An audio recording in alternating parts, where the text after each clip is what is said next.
即係香港傳統都係傳統紋身嘅一種嚟，比較多唔同嘅就係比較多亞洲嘅主題，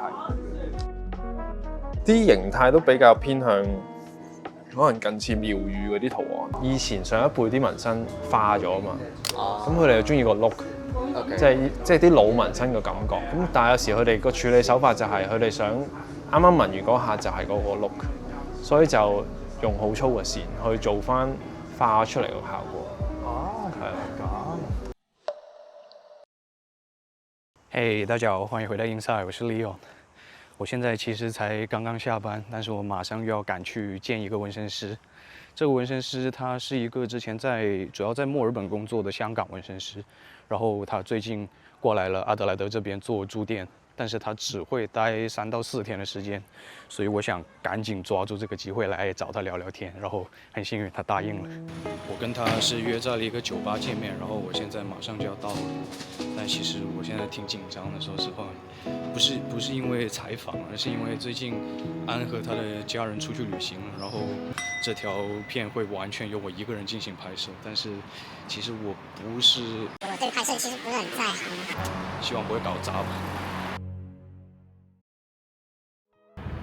這是我以前上學的時候很喜歡來的一間酒吧，裡面的環境還挺酷的。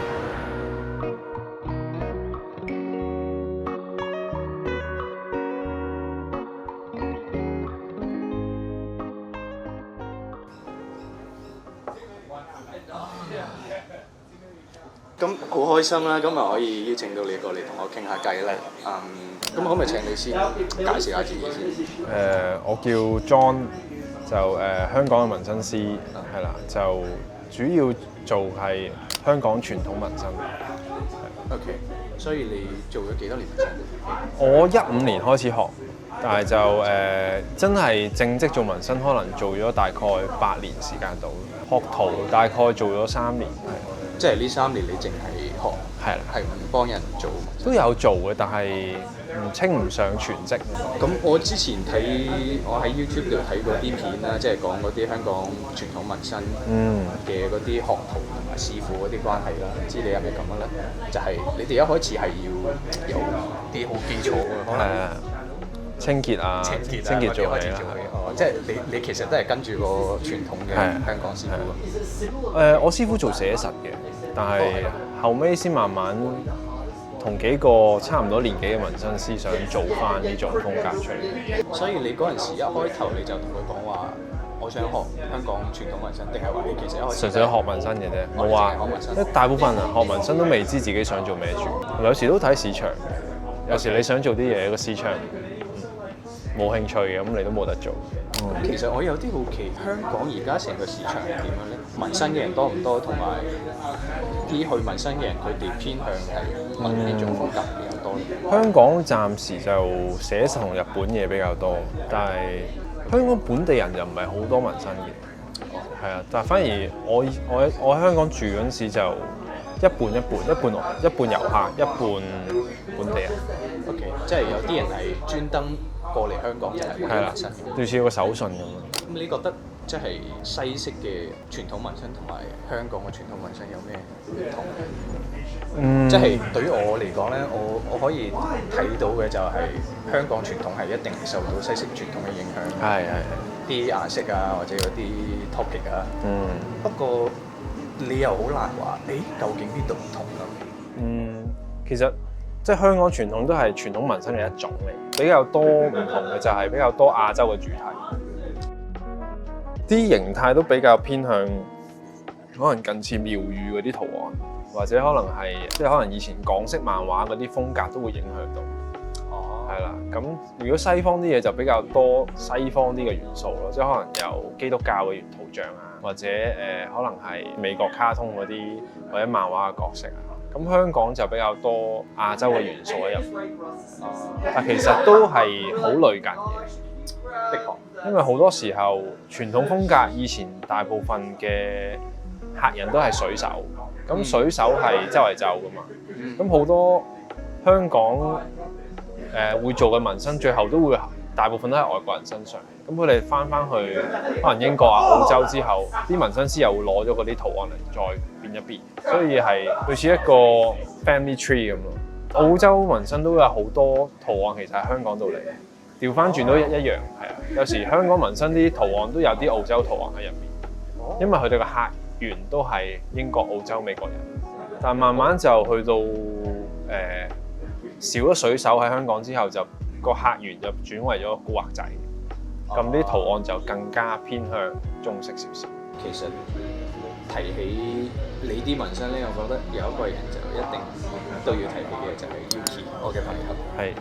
我都係因為佢先識到你，跟住佢都係一個你非常忠實嘅客戶，佢可能都差唔多揾咗有10個紋身咁上下。係，差唔多。我覺得借由佢啲紋身咁，即係分享下你嗰啲風格，可能都可以。因為佢都已經有足夠嘅嗰啲sample可以。係啊。即係咁，你仲記唔記得你第一個幫佢紋嘅係邊個紋身？燕子係啦，就係膊頭上面呢個。呢個係啦。哦，咁呢個睇起身仲係比較偏可能美式嗰種感覺，線條比較粗啲啦。但係你係好明顯可以 feel 到嗰個顏色，即係個藍色好似係美式入面唔係咁常見嘅。我諗可能如果港式就比較藍色、綠色個比例會多啲咯。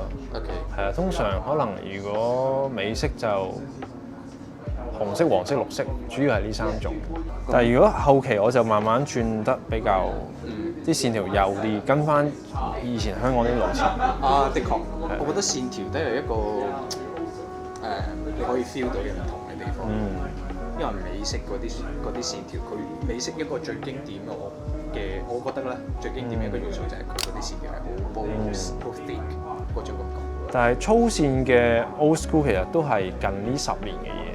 我都係近呢10年。係啊，因為以前大家唔同師傅都係用差唔多個粗幼度，純粹係近過往嗰10至20年嘅 old school 紋身師就見到，即係可能以前上一輩啲紋身化咗啊嘛，咁佢哋就中意個 look。Okay. 即係啲老紋身嘅感覺，咁但係有時佢哋個處理手法就係佢哋想啱啱紋完嗰下就係嗰個 look，所以就用好粗嘅線去做翻化出嚟嘅效果。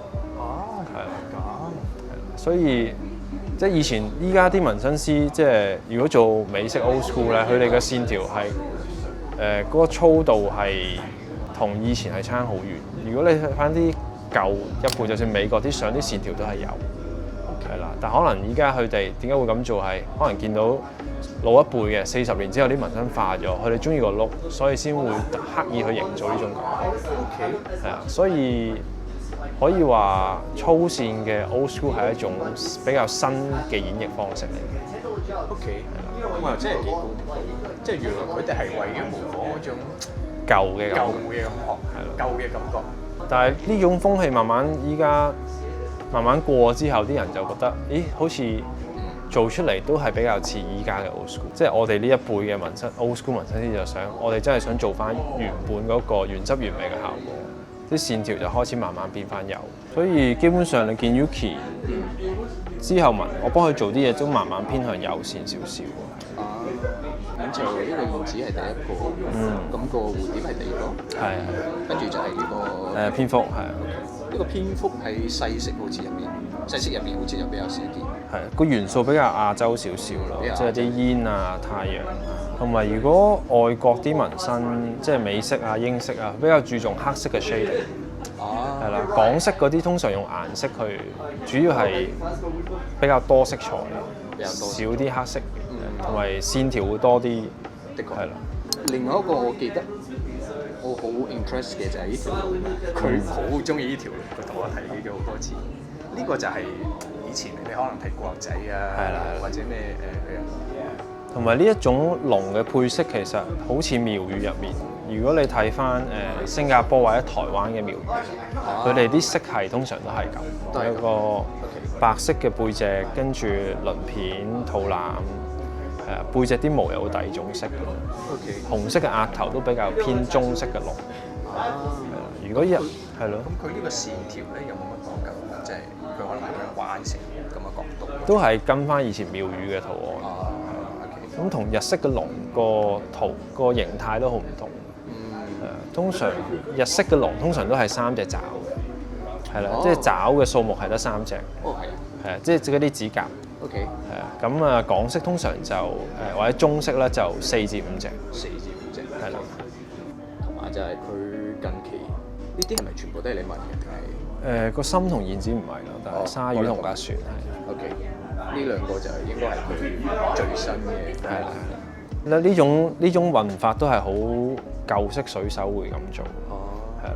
OK。呢兩個好似又比較偏向即係西式或者美式嗰種少少。但顏色方面就我盡量做到有港式嘅感覺。所以我覺得你可能港式，如果你話要即係 summarize 下嘅話，就係首先係個顏色非常之唔同啦，我覺得。跟住就係可能啲元素有啲唔同。係比較多東方色彩嘅傳統紋身。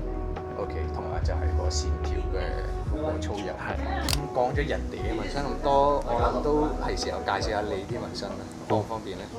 方便。學紋身嘅階段，我有一半喺 Melbourne 紋，即係我成個身。因為以前香港冇乜咁多選擇。即係你好耐之前就開始過嚟澳洲。係，過嚟澳洲紋身。以前就儲錢，跟住就可能嚟1至2個星期咁樣。跟住其餘一半我就揾翻香港嘅老前輩紋。OK。揾翻 David 紋。揾翻 David。係啊，所以我手臂就係咯，你見有粗線條同幼線條，兩溝。即係呢啲粗線就喺 Melbourne 紋。係啦，咁呢啲比較幼線條嘅就係港式。呢種一睇啊，係啊，比較唔同啲。係啊，比較有東方色彩啊，可以話。呢啲就係 David 紋嘅。係 David 紋，係 David Low。螳螂啊、鷹啊、仙女啊，即係好亞洲嘅元素咯。咁呢啲就比較傳統美式嘅紋身，但係都喺澳洲做嘅，因為澳洲呢種風格做得比較多。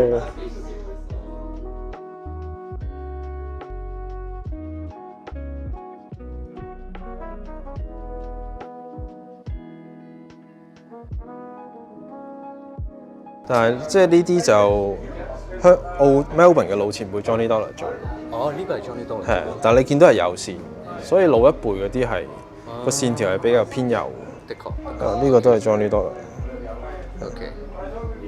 係咯，咁 Johnny Dollar 同 David 嘅都睇得出係老師傅做嘅。咁新派嘅就會比較粗啲。呢個係 David 做嘅。一個 old school 好經典嘅圖案啦 ，Humi Ducks， 即係有一對嘅鴨。咁通常呢隻鴨就會後面寫住 Hey You， 呢隻鴨就寫住 Humi。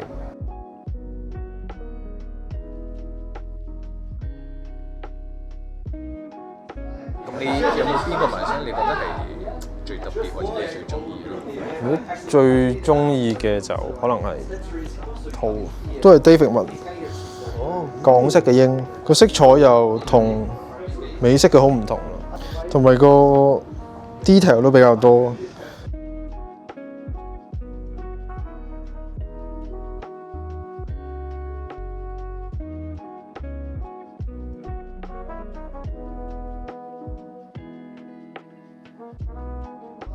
頭先都有傾到，即係你喺澳洲咧，都已經差唔多去晒嗰啲唔同嘅城市啦。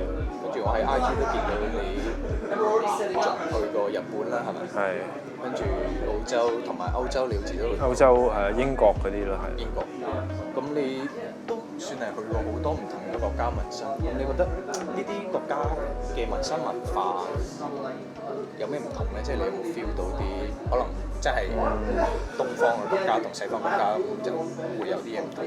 西方國家比較普及啲咯，比較普及啲。同埋紋身嘅客人對風格上嘅追求多啲。係啦，就唔係可能如果你話香港啊，就有時你有一兩個紋身你已經好突出。OK。但係可能如果西方嘅話就即係可能英國啊、澳洲啊，咁就可能你唔單止要多紋身，而係你紋得精。係啦，咁就對品味嘅追求高少少。其實我而家都係算係一個慢慢咁轉換嘅個時候。係啊。因為好多時候可能客人未必會知道我係做緊香港傳統。OK。係啦，但係如果呢邊嘅澳洲呢邊嘅客人或者英國，可能通常佢哋本身已經做咗好多資料搜集，即係會知道我啟蒙我嗰啲老師傅係邊個，佢哋都會有略知一二。咁有時都幾衝擊嘅。